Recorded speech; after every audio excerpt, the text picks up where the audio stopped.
রাজা আর রাক্ষস। এক দেশে ছিল এক রাজা। তিনি অনেক ক্ষমতাধর। তিনি ছিলেন ভীষণ দয়ালু। দেশ ও দেশের মানুষের প্রতি তার ছিল অসীম ভালোবাসা। প্রজাদের সুখ দুঃখ আনন্দ বেদনা নিয়েই তিনি সারাক্ষণ ভাবতেন। ফলে সেই রাজ্যের মানুষরা ছিল খুব সুখী। কোনো কিছুর অভাব ছিল না তাদের। তারাও তাদের রাজাকে প্রাণের চেয়ে বেশি ভালোবাসতেন। এত কিছু হলে কি হবে? রাজার মনে শান্তি ছিল না। দারুণ অসুখী ছিলেন সেই রাজা।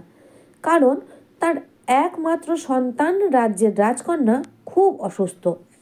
সে দাঁড়াতে পারে না, বসতে পারে না, কথাও বলতে পারে না। দিন রাত কেবলই তাকে বিছানায় শুয়ে থাকতে হয়। রাজকন্যার বয়স 15 হলেও তাকে দেখতে এখনও শিশুটির মতোই লাগে। ভীষণ কষ্ট তার। সবার মতো সে চলাফেরা করতে পারে না। মনের কথা বলার কোনো ভাষাও নেই তার। ক্ষুধা পেলেও কাউকে জানাতে পারে না। জীবিত থেকেও সে যেন মৃত। সবার মাঝে থেকেও সে যেন সবার থেকে দূরে। মনের দুঃখে একদিন রাতের অন্ধকারে কাউকে কিছু না বলে রাজা বেরিয়ে পড়লেন রাজপ্রাসাদ থেকে। সবাই যখন গভীর ঘুমে অচেতন, তখন পোশাক পাল্টে চলে গেলেন রাজ্য ছেড়ে। ঘুরতে ঘুরতে বছরখানেক পরে রাজা এসে পড়লেন এক জঙ্গলে।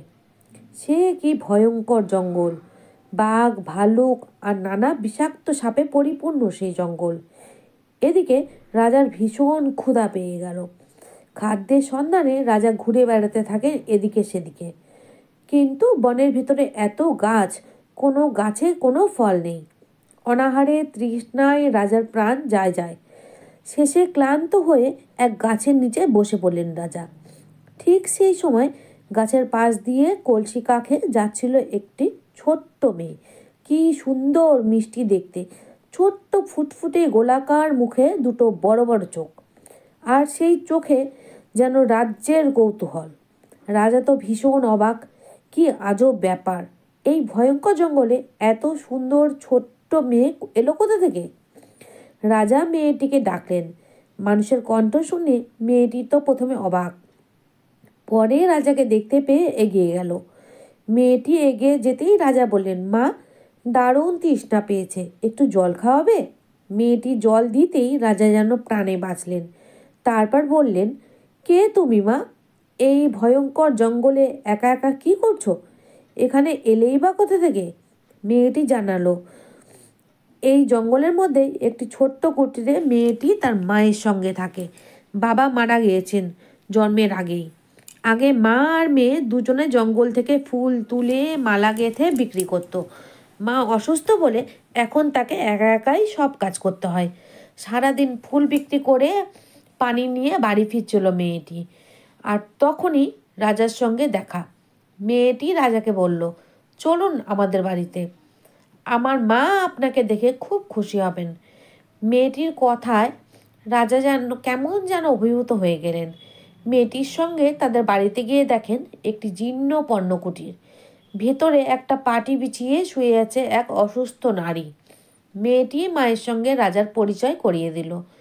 মেয়েটির মায়ের সঙ্গে অনেক কথা হলো রাজার। রাজা কিন্তু নিজের পরিচয় দিলেন না। কেউ বুঝতেই পারল না যে তিনি আসলে একজন পরাক্রমশালী রাজা। কথা প্রসঙ্গে রাজা জানলেন এই মেয়েটির জন্ম আর তার নিজের মেয়ের জন্ম একই দিনে। ভীষণ কৌতূহল হলো রাজার। মেয়েটির প্রতি তার আরও তীব্র মমতা তৈরি হলো। সে সারাক্ষণ মেয়েটির সঙ্গে সঙ্গে থাকে, তার সঙ্গে গল্প করে, তার জন্য বন থেকে ফুল কুড়িয়ে আনে, শেষে ফুল দিয়ে মালা গাঁথে। এমনি করেই দিন যায়। মেয়েটিকে পেয়ে রাজা যেন সব দুঃখ ভুলে গেলেন। মেয়েটি যেন ভীষণ খুশি। এই মানুষটিকেও একসময় বাবা বলে ডাকতে শুরু করে দিল। এদিকে এক রাক্ষস মেয়েটিকে খাওয়ার পরিকল্পনা করলো। একদিন বন থেকে রাজার ফিরতে দেরি হয়ে যায়। ওদিকে সন্ধ্যাও ঘনিয়ে আসে। বাবা তো ফিরছে না। দুশ্চিন্তায় মেয়েটি ছুটোছুটি করতে থাকে। ঘর থেকে বাইরে বাইরে বেরিয়ে খুঁজতে থাকে বাবাকে। সেই সুযোগে রাক্ষসটি এসে মেয়েটির উপর ঝাঁপিয়ে পড়ে। মেয়েটি তো বাবা বাবা বলে চিৎকার শুরু করে দেয়। আর ঠিক সেই সময় রাজা এসে উপস্থিত। রাক্ষস বধের মন্ত্রও তার জানা। দুষ্ট রাক্ষসদের এর আগে উচিত শিক্ষা দিয়েছেন তিনি সরাসরি আক্রমণ করলেন রাক্ষসকে। আর যায় কোথায়, দুজনের মধ্যে শুরু হয়ে গেল তুমুল যুদ্ধ।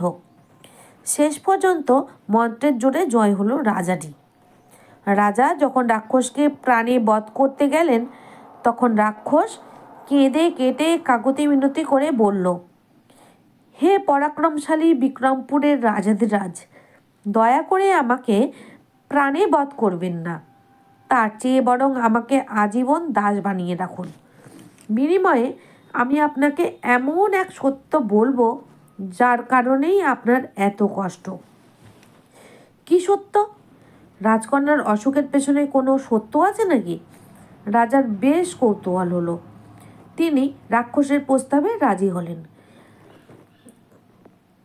তাকে না মেরে জানতে চাইলেন সেই সত্যের ইতিহাস। রাক্ষসটি বলতে শুরু করলো, অনেক আগে আপনি এক রাক্ষসকে হত্যা করেছিলেন। সেই রাক্ষসের মা প্রতিজ্ঞা করে ছেলে হত্যার প্রতিশোধ নেবেন। সব কিছুর বিনিময় হলেও রাজার ক্ষতিসাধন সে করবেই।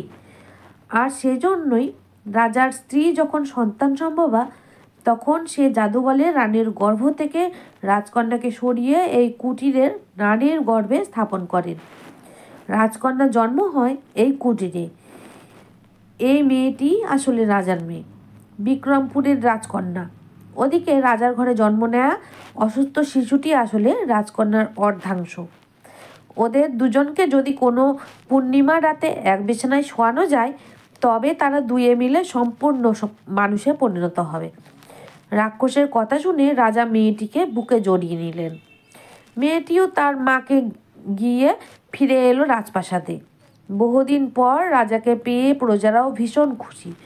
সঙ্গে রাজকন্যা পাওয়ার খবরে তাদের তো আনন্দ আর বাদ মানল না। তারপর এক পূর্ণিমা রাতে দুই রাজকন্যাকে এক বিছানায় শোয়ানো হলো। পরদিন সকালে দেখা গেল ঘর থেকে বের হয়েছে এক অনিন্দ সুন্দরী রাজকন্যা। দিন দিন সে বিদ্যা বুদ্ধিতেও তার পারঙ্গমতার পরিচয় দিতে লাগলো। রাজকন্যার রূপ গুণের প্রশংসা ছড়িয়ে পড়ল দেশ দেশান্তরে। বিক্রমপুরের রাজা, রাজকন্যা, প্রজা সবাই মিলে সুখে শান্তিতে দিন কাটাতে লাগলো। আর সেই দুষ্টু রাক্ষস রাজার দাস হয়ে দিনরাত তাকে করতে হয় শক্ত শক্ত কাজ। এইভাবেই সে তার অন্যায়ের প্রায়শ্চিত্ত করতে থাকে।